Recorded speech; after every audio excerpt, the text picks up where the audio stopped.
You are Locked On Bulldogs, your daily podcast on the Georgia Bulldogs. Part of the Locked On Podcast Network.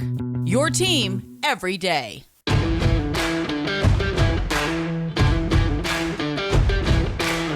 Hello and welcome to the Locked On Bulldogs podcast. I am Daniel. That is Clint. That is John. John, how many points did Michigan beat Nebraska by again? Remind the people. A fat field goal, gentlemen. Yeah. 3-point win over Nebraska. So Michigan fans feeling great. Georgia fans are feeling great. Beautiful. We're headed into the Orange Bowl. We're less than a week away. Gentlemen, Merry Christmas to you. Hope you had a wonderful Christmas time. And let's talk about some college football, shall we? Before we do that, legal note. Today's episode is brought to you by Sonos, the official sponsor of ESPN College Football. Go to Sonos.com to learn more. We're feeling great. Michigan fans feeling really good. They are singing in unison some choral rounds of whatever it is. By the way, to the victors, I would guess. Hail to the victors. Except for that one time. In fairness to the 3-point Nebraska win, Nebraska is the best 9-loss team in America. They are. I saw something about that. I read an article about that. Best 9-loss team in America. But if you take out that 3-point loss to Michigan, they're only an 8-loss team, John. So I don't know what point you're trying to make. So let's not get ahead of our skis here on the pod. Michigan fan, we're glad to have you once more. Please, I beseech you. Let me say this. Let me say this to you, Michigan fan. You'll be here all week. It's going to be a lot of fun. We're going to have a great time together. We're fans, all three of us, fans of the University of Georgia. You're a fan of Michigan. That's fine. Alabama fan, you're still here. You ain't got nothing better to do than just hang out on our podcast. It's totally fine. We love to have you. Finally figured out that punching that time card at Kmart. No checks are coming in the mail. Just no checks coming. They just keep punching that time card, but Kmart's been closed for nigh upon a decade. Michigan fan, you'll be here all week. But let me just say this. We'll be here on Monday, next Monday, week from today. Clint will be here. I'll be here. We might even have John back on here. Michigan fan. I'd love to come back. Michigan fan, you won't be here. You won't be here on Monday, okay? So enjoy your week with us. It's going to be great. But you won't be here on Monday. And so we're going to talk a lot about you a lot that day, but you won't hear it. So we're just going to try to get it all out in the open here before we get into the game. Fellas, where do we want to start on this matchup? John, what's the most intriguing thing to you about the Orange Bowl? We're now less than a week away. It's a weird week because it's only Monday, but the game's on Friday. And so it's just close enough to Saturday that it feels like a normal game week, but then you realize it's not a normal game week. The game is a day early. And so we're getting close. What's the most intriguing thing to you about this matchup? The most intriguing thing to me, I guess it's going to have to be, can Jim Harbaugh coach in this size of a game on this size of a stage? What does Jim Harbaugh, who has been notorious for collapsing in big games, and that includes bigger than Kirby Smart collapsing in big games, Michigan fans. Jim Harbaugh has absolutely laid some eggs, and this year he happened to get a couple under his belt. Besides, he didn't beat Mel Tucker. But who can? The juggernaut that is Michigan State. But besides not beating Mel Tucker, he did beat Ohio State. So congratulations on that one victory. But Jim Harbaugh, I think this is the most intriguing thing for me is you're going to have two coaches who absolutely have a lot on the line. And so obviously the game is about the players. Y'all can talk about the players. We'll talk about the players. I'm happy to talk about the players. I have thought a lot over the weekend about Kirby Smart and Jim Harbaugh and that handshake at the middle of the field. And those two guys, what they have on the line for this game is going to be really, really intriguing.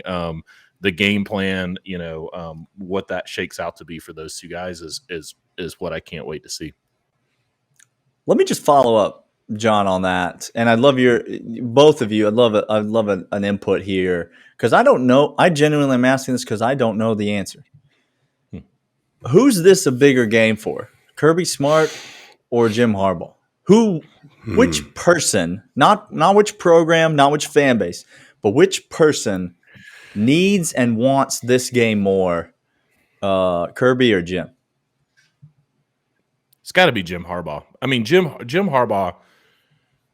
Well, you know what? I'm going to back that up. In 5 seconds, I'm going to reverse course immediately. This man just immediately. This man, a politician for days out here. He knows he's about to run for office. Yeah. Here's what I will say. Jim Harbaugh beat Ohio State just a few short weeks ago. I remember. And to Michigan, Ohio State is their national championship. National championship game. That's exactly what I was going to say. And so you think about that, and you think Michigan has already won their national championship this year. Georgia is still playing for the real national championship. So maybe the game is bigger for Kirby Smart for that reason, because, in Michigan, the Ohio State game is absolutely the national championship. And maybe that makes it a little bit bigger for Kirby Smart. Yeah, I don't know. Clint, you got thoughts on that? You talked about Jim Harbaugh coaching. Just a couple interesting facts. The last time he was in the Orange Bowl was with first time he was in the Orange Bowl with Stanford. He won that game, 2010 with Stanford. His team that year, 12-1. Team this year, 12-1. His a little rating system based upon the strength of schedule and win percentage and point differential, SRS, was in 2010 21.8. This year's 21.6. That seems close. So just some interesting statistical things. It's got to be Jim Harbaugh. It's not Kirby Smart. It's got to be Jim Harbaugh. Here's why. Kirby has cemented himself. Jim Harbaugh has how many years at Michigan? 2015 to now 6-7 years going on now. I know Kirby's roughly about the same, but Kirby's already experienced success at Georgia. We've already been there. Jim has not. This is his first foray into the Big Boys Club. Kirby's a card-carrying member of the Big Boys Club. So that's why it's bigger for Jim. Hashtag Big Boys Club. I think I'm going to side with John on this one. I honestly think I'm talking myself into this is a bigger game for Kirby Smart because I think Michigan. I don't know, Michigan fans. You will let me know. I think Michigan fans are happy. I think Michigan goes out and loses to Georgia. I think Michigan fans are happy. I think I'll tell you this, Jim Harbaugh is about to get a fat pay raise. He's about to get a big old extension. He's a Michigan man for life. I was just going to say, he's just a Michigan man. If you want to talk about card carrying member, there was some weird rituals that he went through to get that Michigan man status, and I can't talk about it right now. What happens in and around those khaki pants is none of our concern, okay? It's not for us to worry about. It's not for us to – all right. But Kirby Smart loses this game, y'all. And I'm not saying this is right. I'm not saying that this is something that I would agree with or condone, whatever. Kirby Smart loses this game. There's going to be hot seat talk. I'm not saying he's actually going to be on any sort of a hot seat. But if Kirby Smart loses this game – Georgia fans, there's going to be a large contingent of Georgia fans that are going to be screaming for him to be fired, and there's going to be talk around the national media of college football. Is the Kirby Smart experiment failing? Is it coming to an end? Blah blah blah blah blah. All that stuff. Yeah. As talented as this team is, as highly ranked as they've been all season, 8-point favorite in this game, and then you go out and you lose this game that really nobody outside of the Upper Peninsula is expecting you to lose. And it's going to be tough sledding for Kirby Smart. So I'm with John. I think Kirby needs it more. All right, well, let's talk about the players. We'll talk more about maybe this coaching matchup and whatnot. But first, want to let you know about this, Clint. Built Bar, tastiest protein bar on planet Earth. Maybe with all that holiday cash you got from Aunt May. Aunt Sally, little stocking stuffer, Uncle Ron, the little thing. If your stocking stuffer came in that little maze with the little ball that you had to tilt all over the place to get to the final point, and then release the $100 bill as your relatives mocked you, just watching you, you were enslaved at that point for $100. You were a monkey dancing for them for $100. Listen, for $100, I'll dance. I'm not trying to look. We've already talked about the khaki pants as a no-go. Listen, Listen, there's no need. It's not. I Built may Bar- or may not be wearing khaki pants when I'm dancing. Built It Bar doesn't is the matter. tastiest protein bar on planet Earth. Head over to BuiltBar.com right now. Let them know we sent you putting the promo code Locked On there. Tastiest protein bars. High in fiber, high in protein, low in sugar, low in everything that is unhealthy, high in taste. They have all the flavors. They have orange, they have fruit, they have chocolate, they have marshmallow, they have crisps. It's fantastic. Get over to BuiltBar.com right now. Let them know we sent you by putting Locked on 15, the promo code. Get 15% off your entire order right out of the cart. It's Locked On 15 at BuiltBar.com. All right. Fellas, let's get to the players on the field. Let's get to a little bit of this matchup. John, when you think about the two sides of the ball, the two matchups, we talked with our boy Isaiah from Locked On Wolverines podcast. By the way, just go follow his podcast, follow along. Great insight on Michigan. That's great. If you're a Georgia fan, if you're a Michigan fan, whatever. Talked with him, and the consensus seemed to be among us that while everybody wants to talk about, the Michigan defense and the Stetson Bennett, and is Georgia going to be able to score against this Michigan defense? We were all also very intrigued by the Georgia defense and the way they matched up against this Michigan offense. Michigan obviously has been able to run the ball against the likes of Wisconsin and Iowa, both pretty statistically speaking, really stout run defenses. As Michigan fans will jump up and down screaming, trying to tell you. So when you think about the two sides of the ball, John, which of those is more intriguing to you, and what are you really looking forward to watching in this game? I mean, it's I enjoy games that are strength on strength. So I am going to be, the guy that's going to go along with everyone else and say, hey, I'm excited to see the trenches. I'm excited to see Georgia trying to run the ball against Michigan, Michigan trying to run the ball against Georgia, those defensive line and offensive lines going at it. Really excited to see that. But I will say for me, definitely I am very interested to see what Michigan does when Georgia's in 12 and 13 personnel and see what happens with Brock Bowers, Darnell Washington, Ladd McConkey, some of those guys, because I think Todd Monken has the ability to take away. We saw it, I would say Clemson is not a great example because of what Georgia did on offense. But if you saw the quick screen game, you saw a very similar type of game plan that I think that you will see today in terms of getting the ball out quick, getting the ball to some guys, in space and trying to put good on good. And I think when you get into that second level of Michigan, they do have good defensive players. Y'all had Brooks Austin on the podcast a little bit ago, and he, does a great breakdown of Michigan's defense.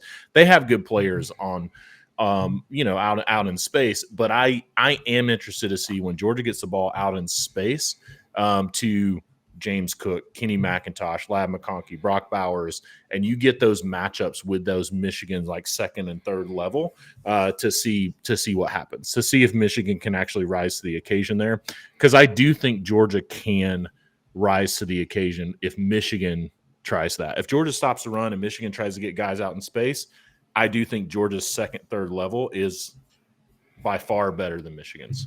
And I'm excited to see what happens on the reverse side when Georgia gets those guys out in space, see what happens.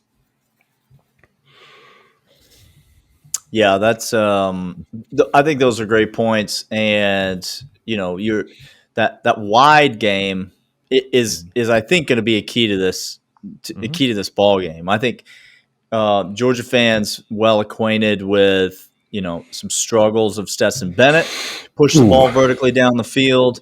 And I think anyone who's watched Michigan football this year, obviously they've hit some shots and they've had some hard play action, but none of that works if the run game's not working, which I know Michigan fans, the run game's going to be working because you got the best offensive line in the history of college football and you can run it on anybody. And so because you did run it on Iowa and you got 100 yards rushing against Wisconsin, which I guess anybody in the comments. was good. You didn't run it on Rutgers. Hey, Well, anybody in the comments right now, Michigan 112 fan, yards rushing. I mean, I want you to tell me. You've had some stinkers in there. I want you to tell me Iowa players that anybody nationally will recognize whatsoever. Go Michigan, because you won't find it. Listen, by the way, this is John, Big Ten fans. They're about to just litter the comments with names of people that they think you've heard of, but Well, spoiler alert, no Big one has Ten heard fans. of them because It's it's gonna the be Big Ten. Lots of bobs and jeans in there. lots of bobs and jeans. Look, I can't go too far down that road. Look, here's the deal. I want to talk about the linebackers you were talking about. 12 personnel, 13 personnel. What happens in those situations? We want to talk the linebackers and the safety. Brad Hawkins. He was a 4-star coming out of high school. 269th prospect in America when he came out. 6'1", 221. Seems like, good size, good length, all that good stuff over there. And he's a graduate transfer, I believe, or I think he has been the whole time over there, but he's a grad. Also, inside linebacker, Josh Ross. When he came out, another 4-star. He's good, man. He's good. Hey, he's good. I'm not saying otherwise. He was the number 9 inside linebacker when he committed over there. And lastly, Junior Carlson. Another guy, basically prototypical. They have two of the same looking dudes at middle linebacker, inside or linebacker in the system, 6'2", 225. He was the highest rated coming out of high school, 95th overall, number 5 outside linebacker. So they have some guys that are size matchups that have skill. But again, the thing they don't have, and you cannot tell me this, Michigan fan. Please don't try this. You can tell me other strengths that your defense has. You can tell me other things. But if you're telling me you have linebackers that have the same size that can run with Brock Bowers, Washington, and any wide receiver, you don't. Stop right now. You want to talk about even your DBs. Your DBs have length and size and can jam receivers at the line. I'm not saying you don't. You do not have somebody with top-end speed. The reason why Ohio State lost is they couldn't get over the top on you because of your defense and because you shut down the run and you made them one-dimensional. Again, good. But I'm telling you right now, if you are patting yourself on the back. The reason Michigan beat Ohio State is because they scored 1 billion points. They scored all of them points. Okay. They didn't stop Ohio State. Like Ohio State wasn't 20, Ohio State, 28 Ohio State was 5.8 yards a game, or yards per play. Yeah, they 458 yards. 400 something total yards. Yeah. 458 total yards. Yeah, Ohio State threw for 394 yards. They kicked a lot of field goals. Yeah, exactly. Yes, that's what they didn't get. They didn't get over the top. They didn't get the red zone. Again, the bend don't break defense. But they also Michigan. gave up 42 points. That's a lot of points. And is Georgia going to give up 42 points to Michigan? Georgia's going to give up somewhere in the ballpark of 40 points less than that, John. Somewhere in the neighborhood of 40 points fewer than that. Okay. All right. Hey, listen, we'll come back. We got more that we're going to discuss about this game. We're going to talk about if Clint's feeling any better. But first, I want to let you know about betonline.ag. They are your online sportsbook expert. They're the place that Clint and I go to place all of our online wagers. And we believe that you should too. betonline.ag. It's more than just college football, college basketball, NBA, the NFL. The playoffs are coming in the NFL. These are the matchups you want to get in. You want to get in some futures. You want to get in some Super Bowl odds. You want to get in on NHL betting. Golf season's starting back up. BetOnline.ag's got it all. Props, over-unders, spreads, parlays, money lines, whatever you want, they've got it. And right now, when you go there and you enter the promo code LOCKEDON, you get a 50% bonus on your initial deposit. That's 50% of free money with which to wager. Bet it on the Orange Bowl. You can sometimes find the line at 8.5. The over/under sitting somewhere around 45. We're going to get some thoughts either today or tomorrow about what some people want in that realm. It looks like Clint wants the under. I don't know. He's trying to sounds like under. I think is what Clint's trying to say. BetOnline.ag is where you're going to go place that under. Your online sportsbook experts. Yeah, I think. So just to circle back around to the point I was making in the last segment, the vertical passing game struggle for both teams, I think. I don't think we're going to see a ton of vertical passing game from both teams either. Maybe some run after the catch, And so you might have some big pass plays. I don't think we're going to see the ball pushed real deep down the field. I'm not saying neither teams are going to take shots, and they might hit one or two, but I don't think that's going to be a regular rhythm of the game. But John, to your point, and Clint, to yours, I think the wide passing game, the horizontal passing game is going to be a big factor in this game. Who can get guys wide? Who can get guys moving out in space? Which is why I think James Cook is a huge key for Georgia in this game. We can talk more about him as we move through. We will, just so you know. But that's my early sleeper X factor for Georgia. And so expect us to circle back around to that. If you could choose, if there was one offensive player that you could choose, if he got 0 touches, but everybody else was guaranteed more touches because he got 0, that person in this game to me would be Zeus. If you're telling me, yes. Yeah, no, if we can't run the ball, we'll lose this game. I'm not talking. You just said we can't run the ball, Daniel. Zamir White's not the one that's going to run the ball the best in a game like this. If you're telling me that James Cook gets more run, if Kenny McIntosh gets more run, if these guys get more run and Zeus goes down, and Michigan is begging you to play the game of Zamir White. They want you to. I think that's fair. I think it's fair that they want you to play the game of Zamir White because they want that. Then don't break. They want that to be your only option. Yes, but I think if Zamir White if Georgia can't run the ball with Zamir White, even in let's say 75, 80 yards. If Zamir White doesn't get 15 to 20 carries, I think something is going to go very wrong for Georgia, because I think that is the way that you have to do two things. And this sounds very cliche, but you have to keep a defensive front like Michigan's honest, and you have to pound them. You have to be physical, and you have to let them know we are going to be physical. And if you show up and you're not giving the ball to Zeus, like that's a bad sign. Yeah, they're saying, they're not going to be physical. We're going to pin our ears back, and we're going. You guys are right. I'm sorry. We need somebody that's averaging more than 5.3 yards per carry. You're absolutely. Oh shoot! Hold up. We have 3 people averaging more than Zeus on every run. So you're right. If only John and I had some statistical evidence to fall back on for why we should play the best running back in every game that he's ever been in for Georgia more in this game. If only there were a game that we could call to mind. How about every one he's ever played in? That's the stupidest thing you've ever said. That's the stupidest every thing season that he's ever been here, he's led the team in rushing. So it's not. He's led the team in rushing in every single year. It's not a big deal. Right? Shouldn't have, but he does. That player, by the way, Clint, is Jermaine Burton in this game. If I'm going to pick a player to sacrifice touches so that other people get touches, I'm going to take Jermaine Burton's touches, and I'm going to sprinkle some to Ladd McConkey. I'm going to sprinkle some to Darnell Washington. I'm going to sprinkle some to James Cook running out on a flare. That's where I'm going to take touches, and I'm going to, again, maybe sacrifice those long, deep shots over the top, and I'm just going to get A.D. Mitchell just 8 yards and turn and hit the sideline and give Stetson some easy throws. That's the kind of thing. Easy, quick, and keep the defensive front honest with the run game, and that's the recipe to slow down that pass rush and play your best offensive linemen because they're not injured anymore. That's the recipe to slow down the pass rush. That's what I think Georgia needs to do.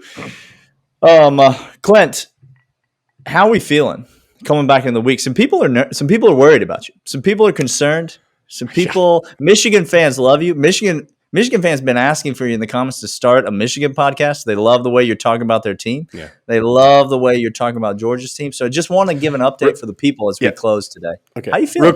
Real quick, Michigan fan, go live in a brownstone and just put out the basement window. Sometimes when you live in a brownstone, Michigan fans, this is the hard thing. You live down in the basement and you want to throw something out the window, but the window is way up high, and so you got to really reach up to get it out the window of the brownstone. So that's what you're going to have to do. It's true. Mm-hmm. Look, here's the deal. I'm not back yet. I won't be back for several days. So, but maybe So you're saying there's a chance. There's by a Friday. chance. You're saying back. there's a chance. Here's Okay. the chance I need. The chance that I'm going to have. You tell me if I get report that Sawyer completely healthy, no issues, running through all aspects. Ooh, now all of a sudden, okay, all right, that's gonna be flare number 1, right? Light number 1 goes off, and Okay. light number 2 that goes off is going to be Lad McConkey. He had a weird little. You named him earlier. He had a weird little injury report that popped up before we went to like holiday season in earnest. I need that little blip on the radar to be gone. I can't hear anything. Okay, Doesn't even exist anymore. Don't say that, Daniel, because that's good for you. I haven't heard it from. Okay. Yeah. And Just number Kaiser 3, Soze in the wind. It's gone. You never hear from it again. Can I just say this? If you're waiting for Kirby Smart to walk to the podium and say Jamari Sawyer and Lad McConkey are 100%, that ain't Clint's happening. never coming back. there's Never come back. Is what we- there are That 2 ain't days. happening. There are 2 days of media viewing of practice, and all I need to hear, is they were Repping with out the there repping with the ones. If I hear that, okay, I'm gonna be. Those are my 2 flares. The third flare is gonna be this. It's gonna be after. It's gonna be after drive number 1. So I'm not gonna be back fully until Friday night. just Oh so y'all no! fully Drive number Okay, 1. okay, that's cool. Okay. All right. I need drive number 1.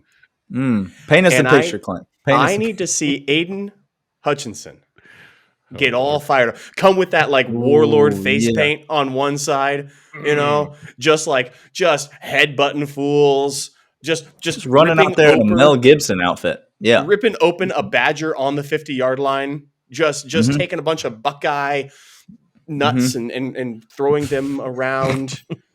And here's what I need. Are we him still to talking do. about the khakis, or are we not? I mean, Did we I don't move know away? what's happening. Did we move away from the Are khakis? those or khakis? Are Buckeye nuts in those khakis? I can't. I don't know if he That's he a cinched up Michigan the man, legs John. How dare you? That's a and Michigan used man. them as a bag. I don't know if he did that. Okay. Aiden Hutchinson gives his earnest best. Jamari Sawyer comes back in pass pro set, and he does that stupid bull rush move with the swim under, and Jamari just places him in the ground. Put him in the ground. I'll be back. Okay. So, You love to hear it. I love it. I love it. Just to set some expectations. Okay, please, John. John's like, if I may interject reality to the podcast. Yeah, I'm gonna have to text you, Clint, and make sure that you're alive about the third drive because Aiden Hutchinson is good. I hope Jamari Sawyer plants him, but I think he's gonna have some juice the first drive. Kirby's not gonna come out there and tell you that everyone's 100%. No, and also what the media gets is 15 minutes where it doesn't matter how hurt those guys are. Kirby is putting everybody out there. John, and showing you whatever he wants to show you. Do you see this? Look at this face, show John. you whatever John, he wants to show look you at this in face. those 15 minutes. Look at this face. I'm a desperate man. Okay. And I was just about to say. I'm with you. Listen, we all need something right now. Okay. But I will say, the key to happiness in life is a little bit lowered expectations. I think John might be low key trying to sabotage Clint off the podcast so he can take the co-host role. I think there's a little bit of a he's trying to drive Clint down into the. Well, it is. I heard that. I heard that too. It's going to be basketball season on January. Talk about 11th, Kaiser so. Soze. Just Not here. It playing won't me. be, John. I got bad news for you. I got some sad news for you here, John. John, we will become a basketball podcast the moment I will go live. I will stream it. Oh, yeah. The moment I'll Tom be- Crean is Breaking news. leaving the building in a Yeah, breaking news. This will be a podcast about you. East Of all Tennessee my State picks- called John. East Tennessee State called John, and they said we're going to put the basketball talk on hold for a little bit. So we're going to be out here.